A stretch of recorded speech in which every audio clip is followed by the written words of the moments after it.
Welcome to episode 200 of Your Career Podcast.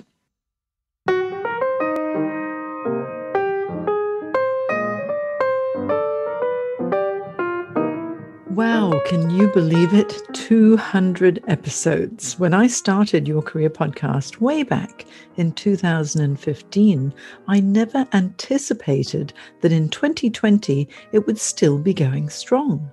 So today, I'm dedicating this episode to something that is so important for all of us, and especially this year, the year of the great pandemic that has rocked our world.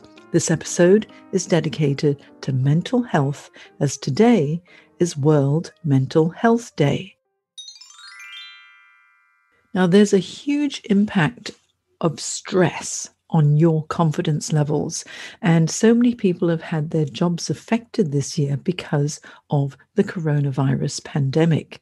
And according to the World Health Organization, mental health is a state of well-being in which every individual realizes his or her own potential and can cope with the normal stresses of life, can work productively and fruitfully, and is able to make a contribution to his or her community. Doesn't that sound good? Research has shown that high levels of mental health are associated with the positive things such as increased learning, creativity, productivity, more pro-social behavior, positive social relationships, and improves physical health, and also your life expectancy. Now, on the other hand, with today being World Mental Health Day, we need to be aware that in contrast, mental health conditions can cause distress, impact on our day-to-day functioning, and our relationships. So mental health is about being cognitively, emotionally, and socially healthy, the positive way we think, the positive way we feel, and the positive way we develop relationships. However, things affect our mental health. And what are those things? There are stresses that can lead you to exhaustion and burnout. And there are multiple stresses, which I actually cover in a course that I've created called How to Build Confidence. And let me just tell you a little bit about some of the things that can affect your confidence because of stress. Okay, so I've actually got a whole list here, so I'm going to read out some of them for you because it's important for you to identify what it is that stresses you. And you know how we can have acute stress? I mean, say if you fall over and, hurt yourself. I mean, that's an acute stress, isn't it? Then you do something about it, you fix it, and then hopefully you feel much better after that. So it's something that happens and you have to take immediate action. However, what about if there is cumulative stress over time? Now, I do a lot of work with people who experience PTSD because they've worked in high stress roles. And when it's part and parcel of your job, then over time, it starts to chip away at your self-confidence. But not only that in the workplace, but also on a personal level. What if stuff happens and it's stressful and it piles on over time? So if you think about a period of, say, 2 to 3 years, if there is a lot of stuff that happens to you, you could be experiencing the effects of cumulative stress without even realizing it. So things like life events can happen to you. And depending on your own outlook on life, the way you've been brought up and your basic attitude and self-belief and resilience that you've already developed, these life events can affect you in a greater way or a lesser way.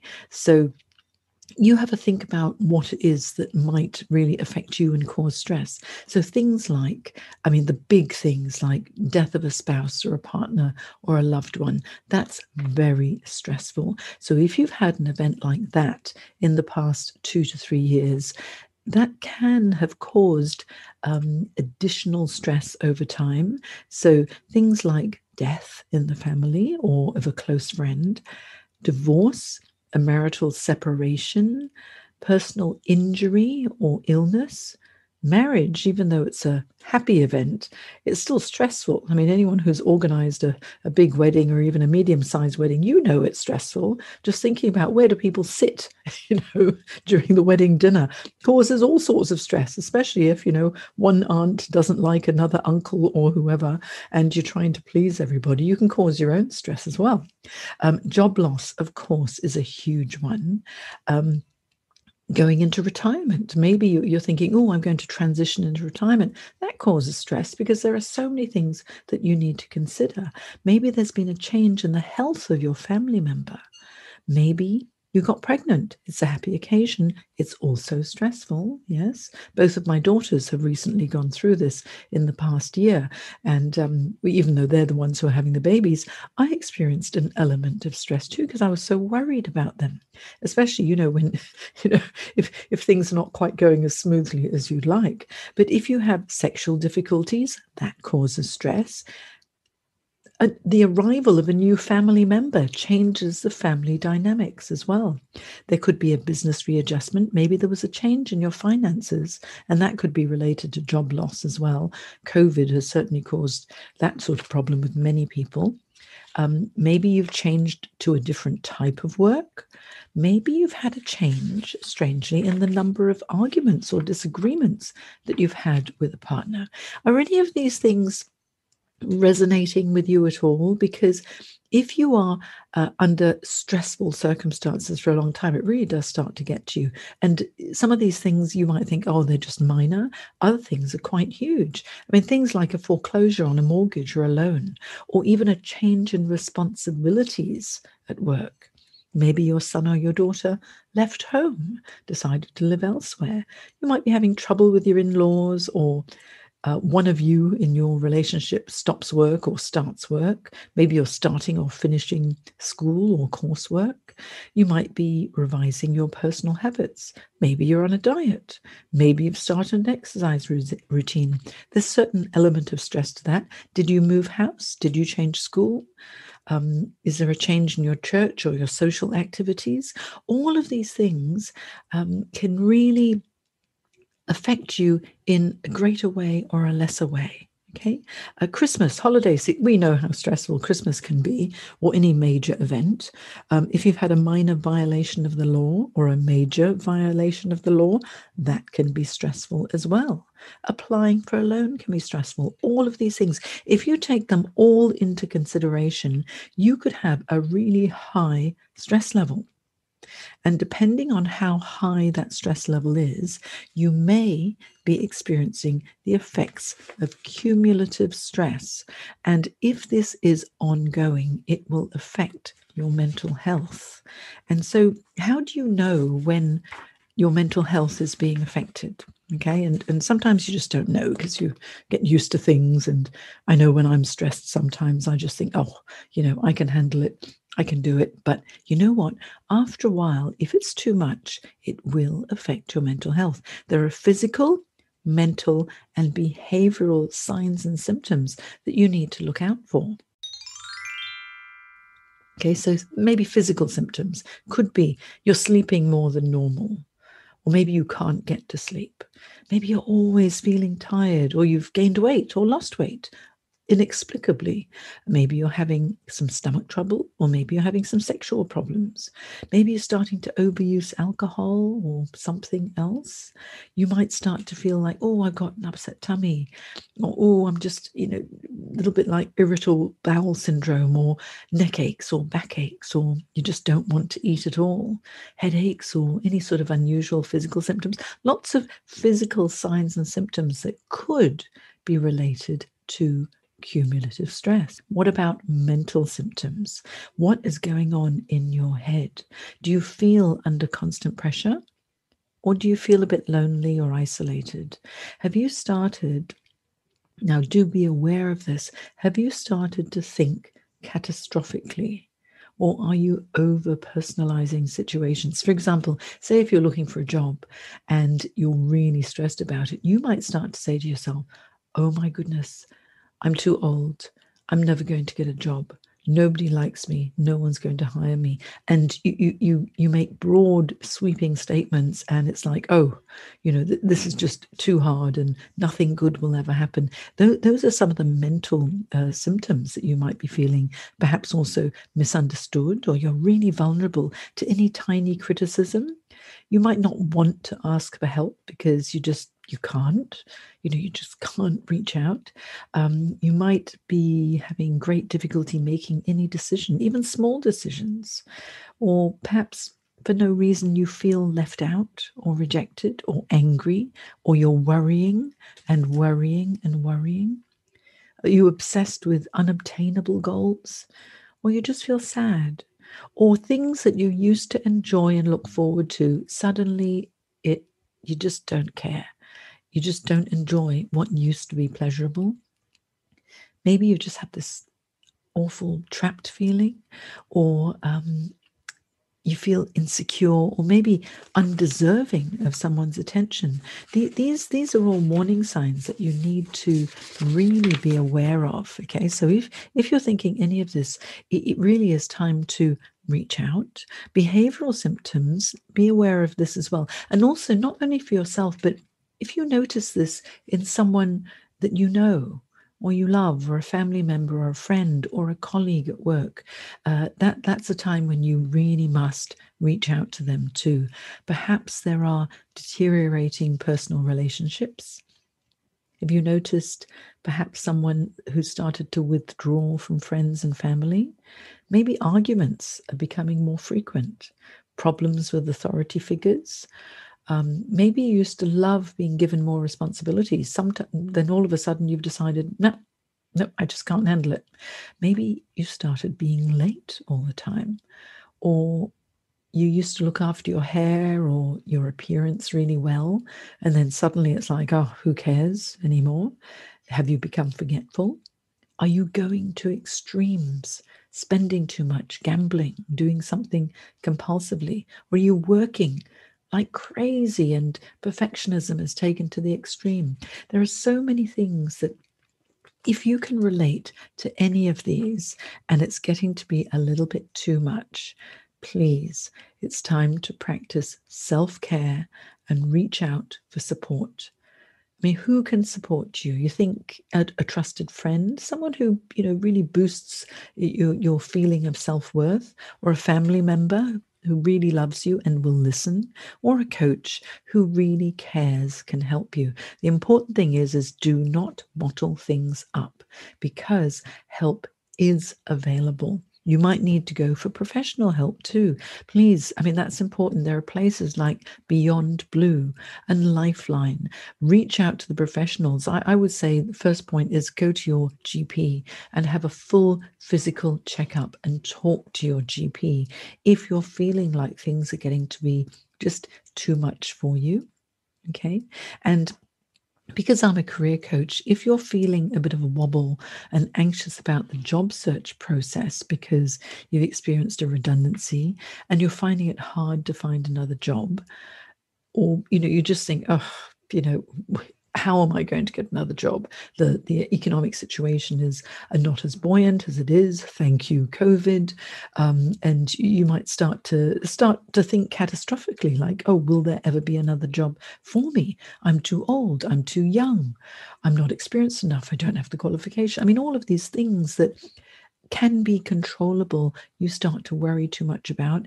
I've created a program for you. It's called How to Build Confidence, and it's all about managing your confidence levels if you are feeling stressed and you're losing confidence. And you need to have confidence in order to be able to market yourself effectively, and confidence in order to build good relationships with anyone, personally or professionally. So what I thought I'd do, because it's World Mental Health Day today, that I'd like to offer a massive discount on my How to Build Confidence course. And it's normally $299, but for you listening today and part of my community in Your Career podcast, you can have this course for only $29. So no, not $299, but just $29, because it I mean, I spent an awful long time creating this program, so I can't give away everything for free. I've got a lot of good free resources on my website at thecareersacademy.online. But if you want the How to Build Confidence online program, then you can get it for only $29, and it will help you. Okay, I take you through all of the steps, and I'll go through them in a minute as to how I actually do help you. And all you need to do, if you want to, have a look at what it's all about, is go to the Careers Academy /confidence. And no, it's not. It's thecareersacademy.online /confidence. Okay, thecareersacademy.online /confidence. And I'll have it in my show notes anyway. And then you'll be able to read up all about it. Now, in order to get this for only $29, apply the coupon code in the field where it says, have you got a coupon code? Apply the coupon code CONFIDENCE. The word is confidence. That's the code. Okay. So if you type in confidence, it'll drop the price down from $2.99 to $29. And I hope that that will be helpful, because today is World Mental Health Day. All right. So if you relate to any of those stresses in life, especially if you've been experiencing cumulative stress, and some of the physical, the mental, and behavioral symptoms of cumulative stress are starting to rear their ugly heads, please take action. Talk to a friend, talk to a professional, talk to your GP, or if it's job search related and you want to learn how you can manage your stress levels so that you can market yourself effectively, then have a look at my confidence course. Okay, what you'll learn in the course is to identify your stress triggers and how to manage them. Okay, you will complete the actual stress and life event survey so you can actually get your scores, so you'll know how stressed you are, and you'll identify the different signs and symptoms that are stressing you. You'll learn and get to practice the 5 key strategies to relieve stress, build confidence, and resilience. And you'll start each day with 2 mindfulness meditations that I've created for you, plus morning affirmations. So you really kickstart the morning on a positive note, and you will see the special bonus, which is my positive affirmations to change your life meditation. I've created this specially for you to empower you, and so that you know that you are enough. And of course, you can join my community, the Get Stuff Done Accountability private Facebook group. Okay, you get lifetime access to all the modules, videos, audio recordings, exercises, and templates, and you will learn how to change your relationship with change. If you can embrace change, you won't be fearful of change, and it will help you to develop your resilience. All right. So I hope that helps, and you'll get more information in the show notes if you want to have a look. But this is my special 200th episode. I can't believe I've been going on for so long. And I want you today on World Mental Health Day to slow down, think positively, give yourself a break, take it easy, have a lovely, relaxing weekend, unplug, breathe. Go outside and breathe, meditate, and think about enjoying life and identify how you can have fun again. All right. And so in my next episode, I'll be back to providing inspirational interviews with professionals who have made amazing career changes to inspire you in your career as well. So until next time, take good care of yourself, and I'm sending you a big, warm virtual hug from my home office in Sydney, and wishing you a very good World Mental Health Day. Okay, take care, everybody. Bye now.